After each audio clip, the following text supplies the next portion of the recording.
And she's like, if I told you, would you have done anything? No! Hello and welcome to the channel. I'm so paranoid that I did not push record. Hi and welcome to the channel. I am Kitra and today I have to make a formal apology. That is correct. That is correct, everyone. I must formally apologize for being oblivious to flirting. I must apologize to every person who has ever looked at me and went, dang girl, you can have fun. And I went, oh my gosh, thank you. I'm sorry. Kitra.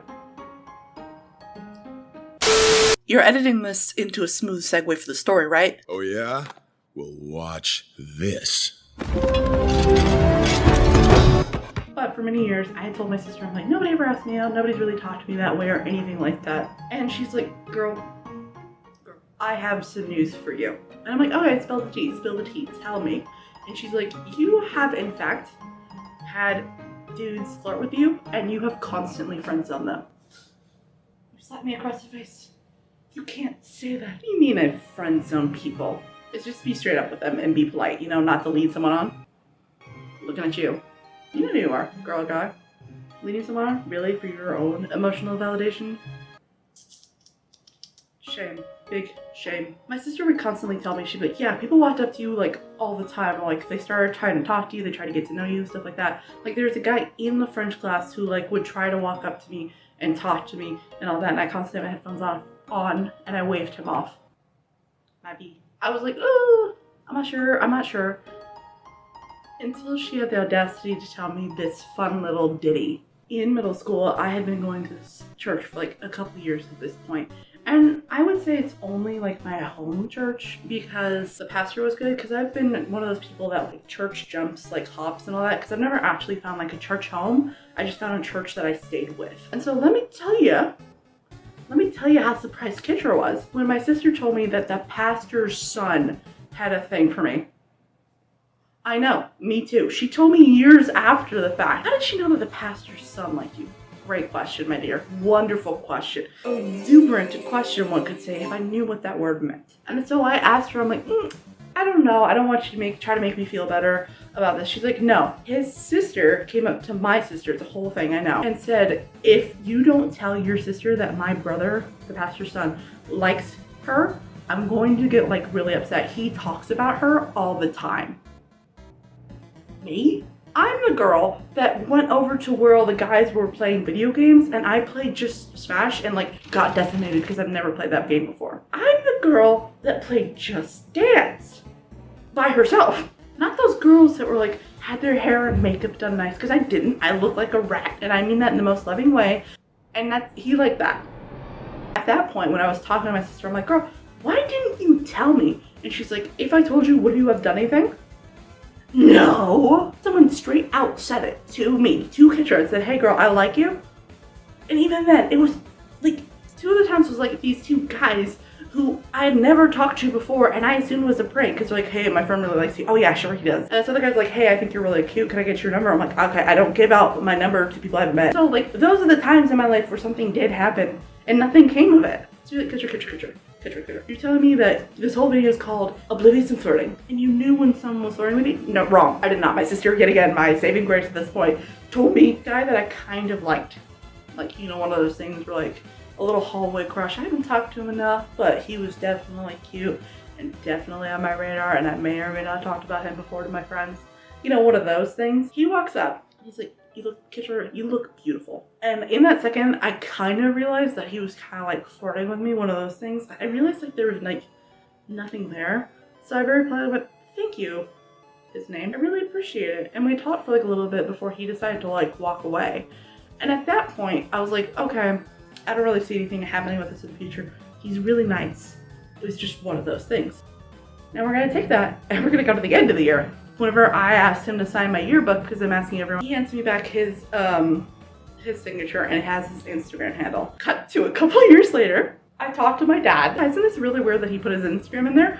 Nobody else did, because I was like talking about it. And my dad, he looked at me and he went, Kitra, he was flirting with you. I'm like, no, that can't be. It was. Side note as well, I recently I was talking to God because, again, mentioned earlier in the video, I'm a Christian. The church was a bad experience, but my relationship with God changed my life completely. I've not been in a relationship with a church that's really been good, but I've been with a God who is so good. Preach, So I was talking to him recently and I went, God, I kind of feel like I really would like to know if somebody is a crush on me. A lot of people are getting married around my time. I know a lot of people have kids in my time. So I'm like, God, could you please show me somebody like me, even if nothing ever happens to me? And in short, God went, really? Are you sure you want that? I'm like, yeah, I'm sure. And he went, okay. Less than a week later, I've noticed that 2 guys like me. And you're like, Kendra, you said you're oblivious. First off, God can open your eyes to do more observant. Second off, fair. You're probably looking at me and going, what's your point? I was standing there, I was actually wearing something eerily similar to this outfit. I already had an idea because he was asking me a lot about my faith, which there's nothing wrong with because some guys are just curious, but my dad's like, because both times my dad clocked these guys real quick. I'm like, no, they're just asking about me, which is fine. Guys can ask you about you. There's nothing wrong with a guy asking about you. It's one of those things where a guy knows better than I will, so I'm gonna ask my dad all the time. As we're on this film set, this guy goes, oh, Kendra, wow, your outfit looks really good on you. And I'm like, oh, thank you. And he's like, 2 in front of everyone, this 20 room people. He's like, yeah, Kendra's outfit looks great on her, doesn't it? And everyone's like, yeah. And I just left an event earlier today, because it's actually night, I just have a light on. He did the same thing where he's like, oh my gosh, literally this outfit. But he's like, oh my gosh, Kendra, your outfit's so cute. Doesn't everyone think that? And I'm like, oh, thank you so much. For me to lead someone on for my emotional gratification. Because a lot of people do that, and that's not appropriate. And maybe you feel like this is happening, you don't deserve it. I didn't want to accidentally lead someone. You don't spend, if you're in college, you don't let them walk you to your dorm.